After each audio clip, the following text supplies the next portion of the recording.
Hey everyone, Jason Bazil here. I was just getting on, make another short video today. I was thinking about a really good topic to talk about on my walk this morning, um, and we'll talk about my walk this morning. But I had like an aha moment when I was walking, and I was listening to a podcast, and then I realized that throughout the day, um, I didn't write down this idea or put it in my notes in my phone, but throughout the day at work, getting busy and stuff, your mind gets busy. You lose thoughts, and mine kind of went out the door. But I did kind of want to expand on a topic that came to mind this morning with some work I've been doing with when it comes to when we were talking about financial stuff yesterday. um, I was thinking about where limited beliefs come from financially, or where the thought is that job security and going through life day to day is the easiest route, and not risking that security to expand on what your goals and dreams are. In that sense, so I was listening to a podcast. The baseline was like inner child limitations. So when you're growing up, what did you see or surround yourself? What did your parents do?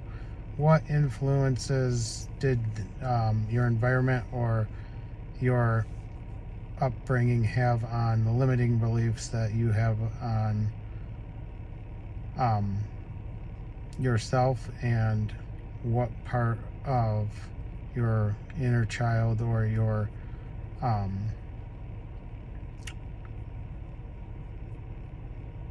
at what age do you remember your inner child being that where you started believing less in yourself, and it put you in a place where you may be today?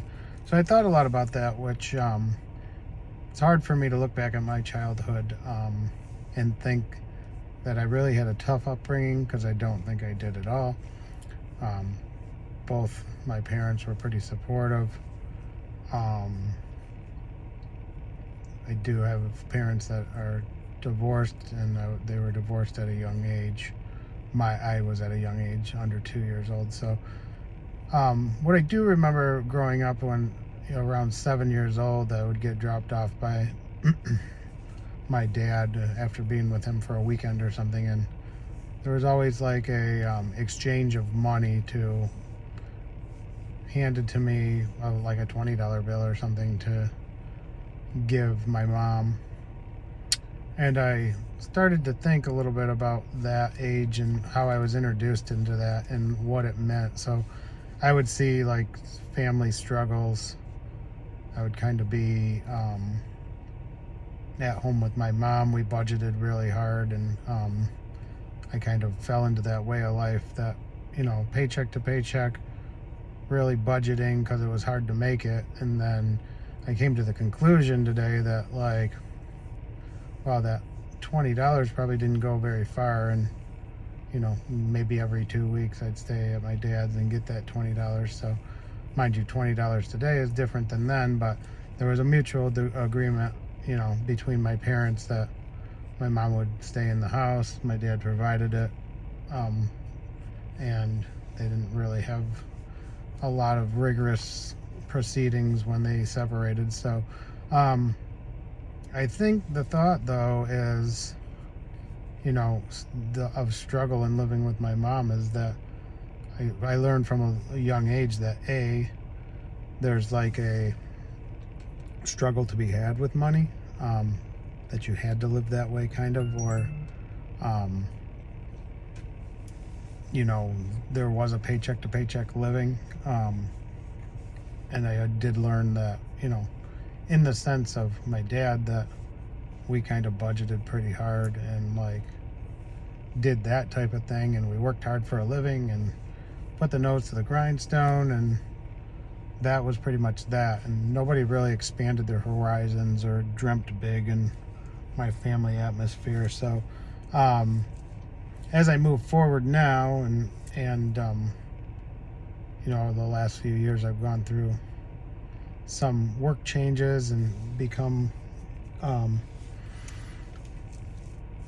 I've worked in a couple different realms of things, and I quickly started making a lot more money than I did, when my kids were young. And I didn't really have that guidance from a small age to know, I guess, how to handle an exponential increase in money, which didn't mean that we don't budget well. It just means that I still find myself living paycheck to paycheck because I overspend, and we talked about this a little bit the other day. But I think my thoughts are, for the longest time, until the last couple of years when I started doing some deep diving into some of the things that were going on in my life, and some of the things that I wanted to change and be more and look more at my family aspect and dynamics, and how I acted with my family and treated people around me, and the negativity that comes out in your mind and stuff. And it just came up that I really needed to learn not to have limitations on money, but that I can also look into more with my life and really find my soul's purpose in some of the stuff that I'm doing. So I think the path that I'm on had led me to my current position, which is in the realm of helping others with disabilities. So I think it was a big opening for where the universe wants me to go next. And I'm working from a place where I feel like my whole life I haven't really known or been great with the monetary piece of things, and just kind of went through thinking that working a normal job and bringing home a paycheck and supporting my family was kind of it for me. And I realize now the purpose of a job or your life in making money is that you are serving a higher purpose, or a higher purpose for yourself, but you're also in service to people or providing a service. So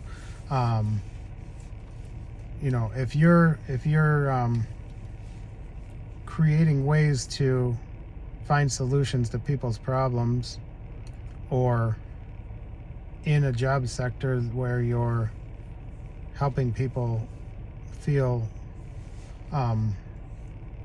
better, or live a better life, or have a higher purpose themselves, then you're doing work that serves a purpose. So currently, I think the position I'm in, it aligns with giving people a better living, better homes to live in, better aesthetics, better quality of life. So in that atmosphere, I find myself really respecting my job and liking my job a lot more at this point, but still knowing in the back of my mind my purpose may be helping other people find themselves as I find myself, and really diving into that mentorship and coaching aspect that I'm looking for in my future. So that's kind of where I'll leave it today. A little short one again, longer but short. Just from off the top of my head, as it's kind of the direction I wanted to go. I had a real good grasp this morning on my walk, how I wanted to present